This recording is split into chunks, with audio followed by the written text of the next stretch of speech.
আপনার মতো আরেকজন মানুষ কি পৃথিবীতে আছে? আল্লাহর সৃষ্টির সাংঘাতিক বৈচিত্র্য, অপূর্ব বৈচিত্র্য। কোনো মানুষের সাথে কোনো মানুষের চেহারা মেলে না, কোনো কিছুর ডুপ্লিকেশন নাই। এই যে সময়ে আমরা কথা বলছি, এই সময় আর কখনো ফিরে আসবে না। এই সময়ে আমার যে অনুভব, এই অনুভব আর কখনো ফিরে আসবে না, হয়তো আরেক রকম অনুভব হবে। ঠিক সেরকম পৃথিবীতে কিন্তু আপনি মাত্র এক পিস। আপনার মতো চারিত্রিক বৈশিষ্ট্য, চেহারা, যাই বলুন না কেন, পৃথিবীতে সম্পূর্ণ মিল আছে এরকম আর এক পিস খুঁজে পাবেন না। আর এজন্যই আপনি, আমরা অতি মূল্যবান। আল্লাহ অনেক যত্ন করে এক একজন মানুষকে সৃষ্টি করেছেন। আল্লাহ কাউকে অসুন্দর করে সৃষ্টি করেন নাই, এটা তিনি আল কোরআনে বলেছেন। তাহলে আমরা অনেকে পিছিয়ে পড়ছি কেন? কেন সামনে এগোতে পারছি না? যেটা কাঙ্ক্ষিত সেটা ধরতে পারছি না। ওয়াই?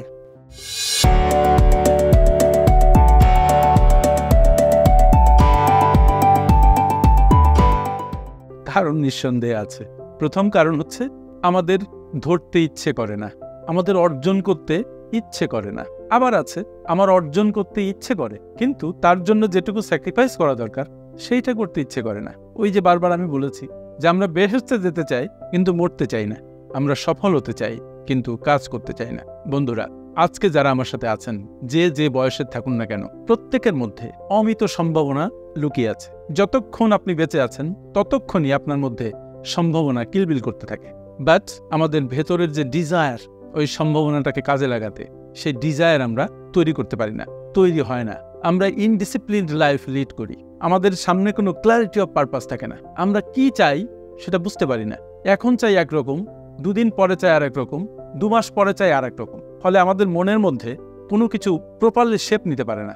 আপনার যদি একটা স্পেসিফিক উদ্দেশ্য না থাকে তাহলে সেটা পালন করা আপনার জন্য কঠিন, কারণ আপনি তো জানেন না যে আপনি কি পালন করবেন, আপনি কি কাজ করবেন। এই জন্য তখন যেটা হয়, আমাদের মধ্যে কাজ না করার প্রবণতা তৈরি হয়। আমরা একটা কমফোর্ট জোনের মধ্যে ঢুকে চুপচাপ গুটি মেরে শুয়ে থাকি। আপনার বিফলতার সবচেয়ে বড় কারণ সেটি যে আপনি জেগে উঠছেন না, আপনি নিজের উপর আত্মবিশ্বাসী হচ্ছেন না। আপনি যে মাত্র এক পিস, এটা আপনি মনে ধারণ করতে পারছেন না। আপনার মধ্যে যে আল্লাহ অমিত সম্ভাবনা দিয়েছে, সেই সম্ভাবনা আপনি খুঁজে পাচ্ছেন না, আপনি বিশ্বাস করতে পারছেন না। আর সেজন্য আপনি চুপচাপ বসে আছেন, কোনো দিকে এগুতে পারছেন না। আমার সাথে যারা বসেছেন বিভিন্ন সময়ে, তাদের বিভিন্ন দিক নিয়ে যখন আমি কথা বলেছি, বিভিন্ন বিষয় নিয়ে যখন তাদের সাথে কথা বলার সুযোগ হয়েছে, সবাই অবাক হয়েছে যে তার মধ্যে এত ক্ষমতা আছে, কিন্তু সেই ক্ষমতাগুলো আগে অনুভব করতে পারে নাই কেন। ইট ইজ ট্রু, আমি আমার ক্ষমতা ঠিকমতো অনুভব করতে পারবো না, আপনি আপনার ক্ষমতা ঠিকমতো অনুভব করতে পারবেন না, বাট আমি আপনাকে হেল্প করতে পারবো, আপনি আমাকে হেল্প করতে পারবেন। It is true. এই জন্য দেখবেন যে যারা বড় বড় মোটিভেশনাল গুরু কেউ কেউ আছেন, তাদেরও আবার মোটিভেট করার জন্য লোক থাকে, তাদেরও মেন্টর থাকে। কারণ মানুষ তার নিজের সমস্যা দেখতে পায় না, অন্যের মধ্যে শুধু সমস্যা খুঁজে পায়, বাট নিজের মধ্যে কোনো সমস্যা খুঁজে পায় না। তাই আপনি যদি সফল হতে চান, আপনি যদি কোনো কিছু অর্জন করতে চান, তাহলে আগে সেটা ফিক্স করুন, করে সেটা অর্জনের পেছনে আপনার সমস্ত হৃদয় ঢেলে দিন। বিশ্বাস করুন, আপনি যদি আপনার পুরা মনোযোগ কোনো দিকে দেন, পুরা হৃদয়কে উজাড় করে কোনো কাজে আপনি হাত দেন, প্রচন্ড পরিশ্রম করতে পারেন, আপনার ডিজায়ার যদি বার্নিং হয়, আপনাকে ঘুমাতে না দেয়, তাহলে আপনি আপনার কাঙ্ক্ষিত লক্ষ্যে পৌঁছাবেনই। এবং এখানে আরেকটা কথা, আপনি যখন চেষ্টা করতে থাকেন, তখন আল্লাহর সমস্ত সৃষ্টি, পুরা ইউনিভার্স আপনাকে হেল্প করতে থাকে, আপনার স্বপ্নের সাথে একাত্মতা ঘোষণা করে। সুতরাং আর দেরি নয়, যে যেটা করতে চান এখনই চিন্তা করে কাজে লেগে পড়ুন। মনে রাখবেন, ছোট কাজ বলে কিছু নেই। ছোট কাজকে আপনার সহনশীলতা, আপনার সৌন্দর্য দিয়ে সুন্দর করে তুলুন, বড় করে তুলুন। মাদার তেরেসা যে কাজ করেছেন, পচাগলা রোগীদের সারিয়ে তুলেছেন, আপনার কাছে এটা খুব ছোট কাজ, কিন্তু সেই মাদার তেরেসার এই ছোট কাজ তাকে অনন্য করেছে, তাকে অনন্যভাবে বৈশিষ্ট্যমণ্ডিত করেছে।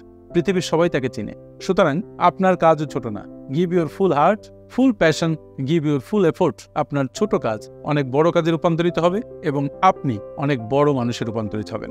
আপনি যে এক পিস, পৃথিবীতে যে আল্লাহ আপনাকে অনন্য বৈশিষ্ট্য সম্পন্ন করে পাঠিয়েছে, সেটা প্রমাণিত হবে। আপনি পারবেন সেটা প্রমাণ করতে। আমার সাথে এতক্ষণ থাকার জন্য অনেক অনেক ধন্যবাদ। আর হ্যাঁ, যদি আমার এই ভিডিও আপনাদের কাজে লেগে থাকে, ভালো লেগে থাকে, তাহলে অন্যদের মাঝে ছড়িয়ে দিন এবং লাইক, শেয়ার, কমেন্ট দিয়ে আমাদের সাথে থাকুন। আমার সাথে এতক্ষণ থাকার জন্য অনেক অনেক ধন্যবাদ। আসসালামু আলাইকুম।